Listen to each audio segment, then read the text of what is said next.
자, 안녕하세요 여러분. 9회 미니 모의고사 풀이를 하도록 하겠습니다. 이번 시간에 현대소설을 할 건데요. 우리가 지금까지 현대소설을 몇 편을 보면서 훈련을 조금 해왔다고 생각을 합니다. 자, 계속 이야기했던 것처럼 현대소설은 인물을 찾고 인물들의 성격을 찾으면서 그리고 그 인물들 사이에서 일어나는 사건을 정리해가면서 읽는 게 현대소설 읽기에 거의 90% 정도 된다라고 계속 이야기를 하고 있습니다. 자, 그거 잊지 마시고 인물을 잘 찾으면서 한번 읽어봅시다. 자, 이번 시간에 할 작품은 최일남의 노란 봉투인데 문학이니까 당연히 복이나 이런 곳에서 정보를 찾고 가는 게 중요합니다. 자, 12번 문제로 바로 가겠습니다. 자, 12번 보기를 참고하여 윗글을 감상한 내용으로 적절하지 않은 것. 작가는 이 작품에서 자신의 본 모습을 감추고 허황된 말과 행동을 하는 부정적 인물을 제시한다. 그럼 어떤 인물이 나오는지 일단 제시가 되어 있습니다.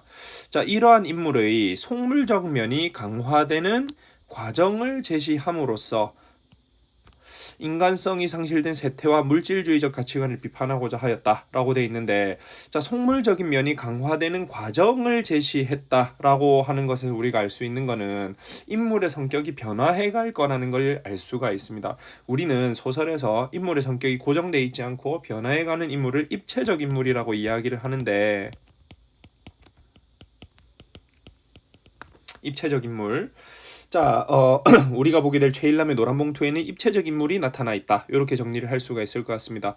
어쨌든 드러나는 인물이 처음에는 허황된 말과 행동을 하는 인물이었다면 이 인물에게 점차 속물적인 면, 어떤 금전적인 걸 좋아하고 어떤 세속적인 거, 명예나 이런 걸 추구하고 이런 인물로 변해가는 모습을 보여주는 것을 이 작품에서 찾을 수가 있을 것 같습니다.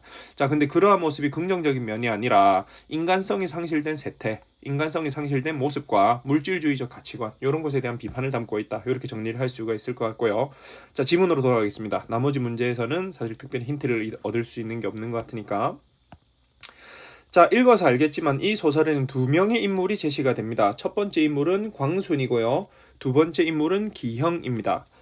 자, A 부분을 먼저 읽고 정리를 해보면 광순이는 책가방을 안 들고 다니는데 잘 안 보여주는데 책을 갖다가 기영에게만은 어느 때 그것도 우연히 보여주는 수가 있었다라고 합니다. 그럼 광순이는 기영이에게만 보여주는데 어떤 걸 보여주느냐? 영어나 불어로 된 시집 혹은 어려운 한문이 많은 문학 평론집, 이런 거를 보여주는 거예요. 자, 고등학생으로서 보기는 굉장히 어려운 수준의 그런 것들인데 이런 걸 막 들고 다니는 거야. 그러면 어느 정도 이해를 할 수가 있습니다. 우리가 아까 12번 보기에서 봤듯이 작가는 이 작품에서 자신의 본 모습을 감추고 허황된 말과 행동을 하는 부정적 인물을 제시한다고 했는데, 광순과 기영이 중에서 광순이 쪽이 허황된 말과 행동을 하는 인물이라는 걸 추측을 할 수가 있겠습니다. 자, 그래서 광순하고 기영이는 서로 고등학생이었고요. 둘이는 친하게 지내는 사이라는 걸 어느 정도 알 수가 있는데, 자, 어느 날은 팔베개를 하고 하늘을 쳐다보다 말고 불쑥 묻는 수도 있었다. 기영아, 넌 하늘에 구름이 떠가는 걸 보면 뭐가 생각나니? 하고 나서 기억입니다. 너무 어처구니 없는 무릎에 기영이가 당황해서 그를 말똥이 쳐다보면 그는 어이없게도 피식 웃으며 딴전을 피웠다. 너한테 그런 걸 묻는 내가 잘못이라는 태도였다. 해서 내가 니한테 그런 걸 왜 물어보겠노? 약간 요런 느낌의 태도입니다. 자, 11번 문제, 이거 한번 보면서 정리 풀이하면서 갈게요. 기억입니다. 구름대에 대해서 물어본 거 1번 기억. 기영의 반응에 광순이 동질감을 느끼고 있음이 나타나 있다라고 돼 있는데 동질감은 될 수가 없죠. 내가 내한테 이런 걸 왜 물어보겠노? 이런 느낌의 이야기니까 동질감이라기보다는 약간 너는 이걸 이해 못할 거야. 약간 이런 메시지를 담고 있는 쪽이 좀 더 적절한 것 같습니다. 자, 계속 가봅시다.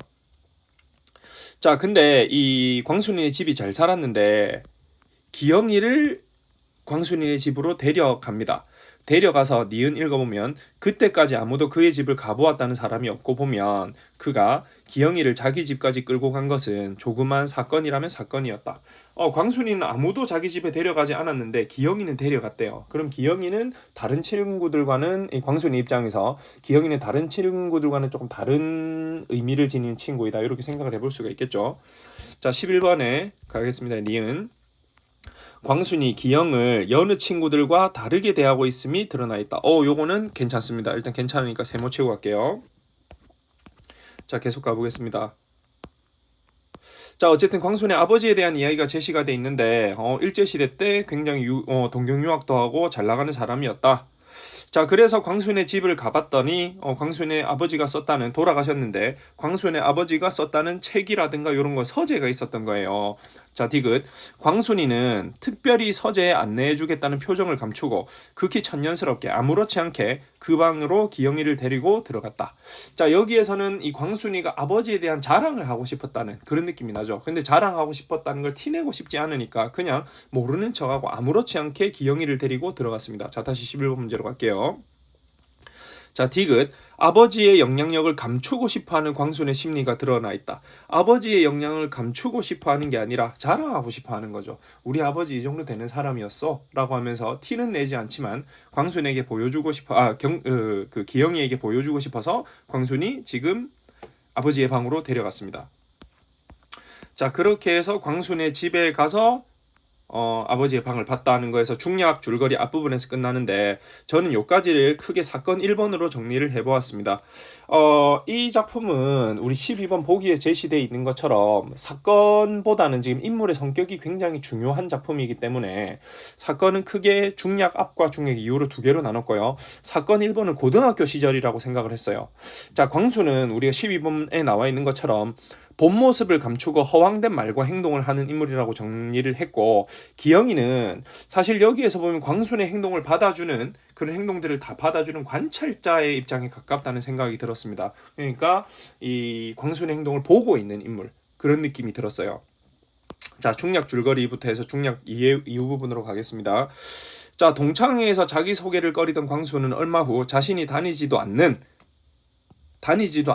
국영기업체의 이름이 새겨진 노란 봉투를 가져왔어요. 여전히 허황된 인물입니다. 자기의 모습을 보여주는 게 아니라 여전히 자신이 다니지도 않는데도 그 봉투를 막 들고 다니는 거예요. 자, 노란 봉투를 끼고 기영을 찾아온다. 광순과 기영 여전히 나오고요. 이후 광수는 기영을 다시 찾아와 잡지 출간을 위한 투자자를 알아달라는 청탁을 하고 갔대요. 그러니까 기영이가 이제 직장인이 됐고 뭔가 이제 영향력이 있는 사람이 됐나 봐요. 그러니까 광순이 찾아와서 잡지를 출간할 건데 잡지 출간하는 걸 도와달라 이야기를 하고 갔습니다. 자, 광순이 그 뒤에도 기영이를 찾아왔는데 이번에는 그 잡지 출간에 관한 이야기를 하지 않는 거예요. 근데 기영이가 찾아보지도 않았어. 안 될 것 같으니까. 그래서 물어보면 어떻게 하지? 라고 하고 있는데 안 물어봤습니다. 리을. 그래서 잡지 출간에 관해서 웬만하면 기영이 쪽에서 먼저 물어볼까도 했으나 그가 너무나 천연스럽게 아무렇지 않게 앉아있는 바람에 먼저 말을 붙이기도 멋쩍었다. 자, 이렇게 돼 있습니다. 기영이는 아마 이 순간에 왜 말을 안 하지? 약간 의아함도 들었을 거고요. 그 다음에 내가 찾아보지 않았는데 물어보지 않는구나 하는 안심도 조금 들었을 거고요. 그리고 왜 안 물어보지 하는 약간 이러면서 약간 멋쩍은 그런 느낌도 있었을 것 같습니다. 자, 11번에 4번. 예상과 다른 광순의 태도에 괜찮네요. 아쉬워하는 기영의 심리가 나타나 있다. 기영이가 지금 아쉬워하는 건 아니지. 왜 안 물어보지? 물어봐줬어야 되는데 이게 아닙니다. 그러니까 아쉬워하는 건 아니니까 4번도 틀렸다고 해야 되겠네요. 자, 계속 지문으로 돌아가서 자, 그 이후에 광순이가 이야기를 하는 거야. 자기 친척발 되는 사람이 무역회사를 차렸고 섭외과장을 할 사람을 찾아달라고 이야기를 했는데 기영아 네가 가서 하면 어떻겠니? 이렇게 물어보는 거야. 그래서 기영이는 얘기하죠. 그러면은 광순 네가 직접 가서 하면 어떻겠노? 라고 이야기를 하니까 광순이가 이야기합니다. A 사람, 내가 무역회사 과장 나부레기나 하고 있을성 싶은가 하면서 광순이는 기영이를 가볍게 나무라며 짐짓정색을 해 보였다라고 돼 있는데 내가 그 정도 일을 할 사람은 아니야. 이렇게 얘기를 하고 있는 거죠. 자, 11번으로 가겠습니다. 5번. 광순이 기영을 평소에도 무시하는 태도로 일관했음이 드러나 있다라고 돼 있는데 여기서는 내가 그런 일을 할 사람이 아니야 라고 이야기를 하고 있지 오히려 기영을 무시한다고 보기도 어렵고요. 그리고 방금 광순이는 기영이를 가볍게 나무라며 진짓정색을 해 보였다는 게 평소에도 무시하는 태도로 일관했다고 이 광순이 계속 기영이에게 이런 행동을 해왔다고 하는 내용이 나타나 있다고 보기도 어렵습니다. 그래서 5번도 안 되겠고요. 그러면 11번의 답은 우리가 아까 찾았던 거 니은에서 집으로 데려갔다. 광순이 기영을 집으로 데려갔다는 거에 다른 친구들이 데려가지 않았지만 기영이를 집으로 데려갔다는 거에서 광순이 기영을 여느 친구들과 다르게 대하고 있음이 드러나 있다가 옳은 거라고 볼 수 있겠습니다. 자, 다시 지문으로 돌아갈게요.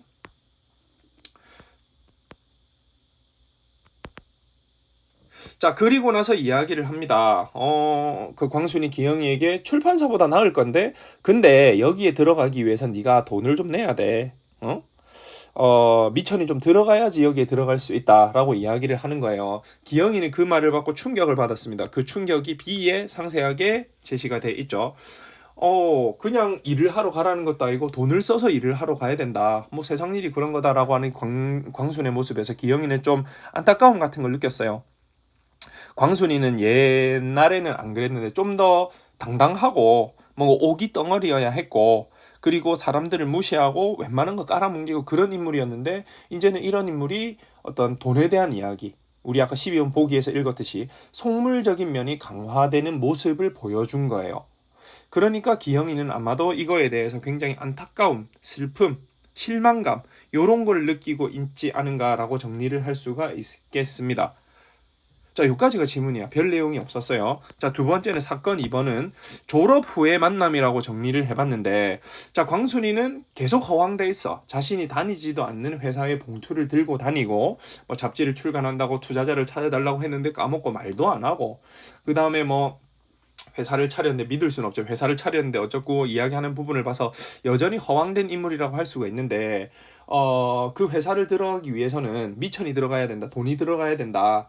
돈을 써서도 한 자리 해라 라고 이야기하는 면에서 굉장히 이 광순에게 속물적인 면, 이런 물질적인 면이 강화됐다는 걸 확인할 수가 있습니다. 자, 그리고 기영이는 변화된 광순의 모습에 지금 안타까움 같은 걸 느끼고 있다고 정리를 할 수가 있을 것 같고요. 자, 현대소설을 읽고 나면 항상 시점을 찾아봐야 된다고 이야기를 했는데, 이 소설은 전지적 작가 시점이라고 볼 수가 있습니다. 왜냐하면 나라는 표현이 나오지 않고, 그리고 인물의 심리들이 제시가 돼 있기 때문에 그런 거예요. 자, 그래서 시점은 전지적 작가라고 정리를 하겠습니다. 자, 다음 넘어가서 이제 문제를 볼게요. 자, 9번 문제. 윗글의 서술상 특징으로 가장 적절한 것은 1번 과거와 현재를 반복적으로 교차하여 이야기의 입체감을 높이고 있다라고 돼 있는데, 자, 이 작품을 읽어보면 알겠지만 시간 순서로 돼 있습니다. 고등학교 시절의 이야기가 나오고, 그 다음에 동창회 부분이 중략 줄거리에서 제시가 되고, 그 다음에 광순이 찾아와가지고 뭐 투자자 이야기를 하지 않았다가 기영에게 여기 돈 내고 취직하면 어떻겠니? 라고 이야기하는 것이 시간 순서대로 되어 있습니다. 그래서 과거와 현재를 반복적으로 교차하고 있다는 것은 틀렸습니다. 자, 2번 작품박 서술자라고 되어 있는데 3인칭이죠. 그러니까 결국 이번은 3인칭 관찰자 시점이나 전지적 작가 시점을 이야기를 합니다. 자, 작품박 서술자가 특정 인물의 시각을 중심으로 사건을 전달하고 있다라고 돼 있는데 이쪽이 설득력이 있습니다. 자, 작품을 다시 한번 보면 알겠지만 이 작품은 전지적 작가 시점인데도 좀 기영의 관점에서 이야기를 하고 있어요. 특히나 B 부분을 보면 이런 게 잘 드러나는데, B 부분에 보면은 광순의 심리나 이런 것보다는 기영의 심리나 이런 쪽이 훨씬 더 상세하게 서술이 돼 있습니다. 자, 우리가 전지적 작가 시점이라는 말을 들었을 때 가장 흔히 하는 오해가 뭐냐면, 전지적 작가 시점의 경우 서술자가 작품 밖에 있고 시인의 입장이기 때문에 작품에 등장하는 모든 인물에게 동일한 관심을 둘 거라는 착각을 합니다. 그런데 그렇지 않아요. 전지적 작가 시점에서도 특정 인물의 입장에서 혹은 특정 인물의 관점에서 내용을 서술하는 작품이 굉장히 많습니다. 마찬가지 우리가 지금 본 최일남의 노란봉투도 광순의 심리나 어떤 광순의 어떤 이면이나 이런 것은 잘 드러나지 않고요. 오히려 작품을 천천히 읽어보시면 기형의 심리나 기형의 입장 같은 게 훨씬 명확하게 드러납니다. 특히 중략 이후 부분을 보시면 기형의 심리와 이 태도가 훨씬 더 명확하게 드러난다는 걸 알 수가 있습니다. 그렇기 때문에 2번이 정답이 될 거고요. 자, 요런 걸 갖다 제한된 전지적 작가 시점이라고 하는데 명칭까지는 알 필요 없고, 어쨌든 전지적 작가 시점의 경우에도 특정 인물의 관점을 취하는 경우가 있다. 그런 작품이 굉장히 많다 라는 걸 기억해 주시고 2번 서술, 작품 밖 서술자가 특정 인물의 시각을 중심으로 사건을 전달하고 있다. 요런 작품이 많다는 것을, 그리고 요게 우리가 본 최일남의 노란봉투처럼 서술되는 작품이다 라고 하는 걸 분명하게 기억을 해 주셨으면 좋겠습니다. 자, 3번 인물 간의 대화를 통해 고조된 갈등 해소되고 있지 않습니다. 자, 4번 동일한 시간에 서로 다른 장소에서 펼쳐지지 않았습니다. 한 가지 장소에서 펼쳐진 사건만 보여주고 있으니까 4번도 틀렸고요. 자, 5번 공간적 배경에 따라 서술자 달리하고 있지 않습니다. 그렇기 때문에 정답은 2번이겠고요. 자, 10번 A와 B에 대한 설명으로 가장 적절한 것. 자, A는 고등학교 시절에 정리를 하자면 광순이의 잘난 척이라고 정리를 할 수가 있을 것 같아요. 영어나 불어로 된 시론, 시집 이런 거 들고 다니고 한문이 많은 평론집 들고 다니고 하는 그런 모습에서 광순의 잘난 척이라고 할 수 있겠고, B에서는 이 광순의 변화돼 버린 모습 때문에 기형이 느끼는 기형의 안타까움, 실망감.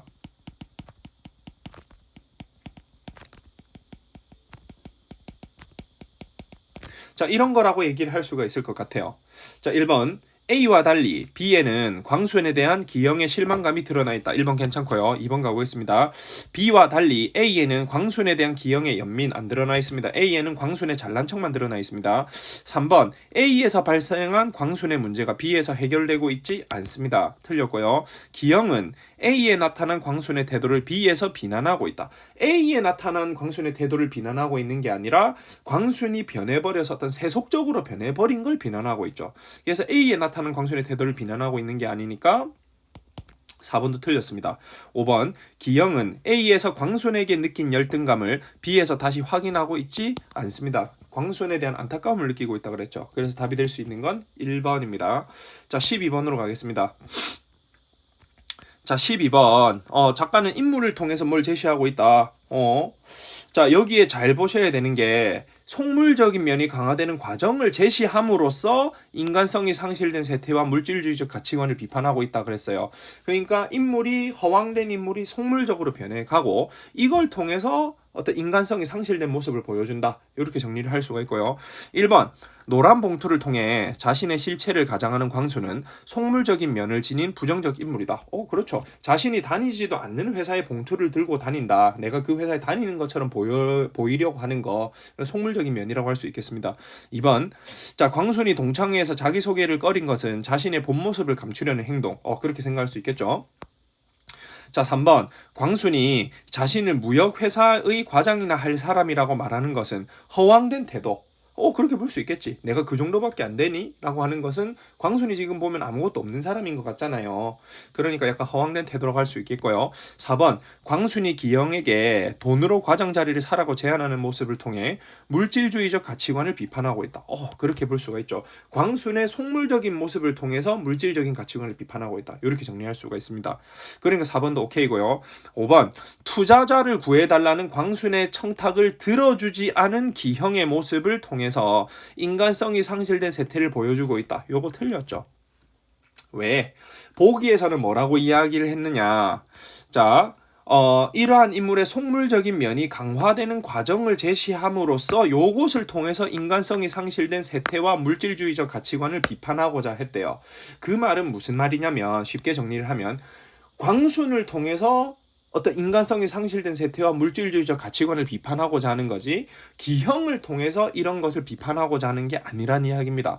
보기에서는 광순이 이 허황된 인물이 인간성을 상실하고 그런 물질주의적 가치관을 비판하고 이 인물을 통해서 물질주의적 가치관을 비판하고자 하는 거지, 기형을 통해서 하고 싶어 하는 게 아니었어요. 보기에는 그렇게 정리를 하고 있습니다. 그래서 5번 투자자를 구해달라는 광순의 청탁을 들어주지 않은 귀형의 모습을 통해라고 돼 있는데 요거 자체가 성립이 되지 않습니다. 보기와 전혀 매치되지 않아요. 그렇기 때문에 정답은 5번이 돼야 될 것 같습니다.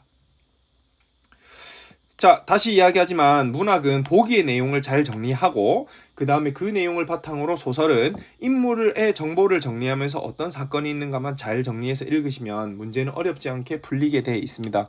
특히나 소설 영역이 굉장히 쉬운 편이니까 여러분 어렵게 생각하지 마시고 천천히 하나씩 분석해 가면서 읽으시면 크게 어렵지 않게 할 수 있을 거라고 생각합니다. 국어는 훈련입니다. 여러분 꾸준하게 훈련하셔서 우리 수능에서 좋은 성과 거둘 수 있도록 합시다.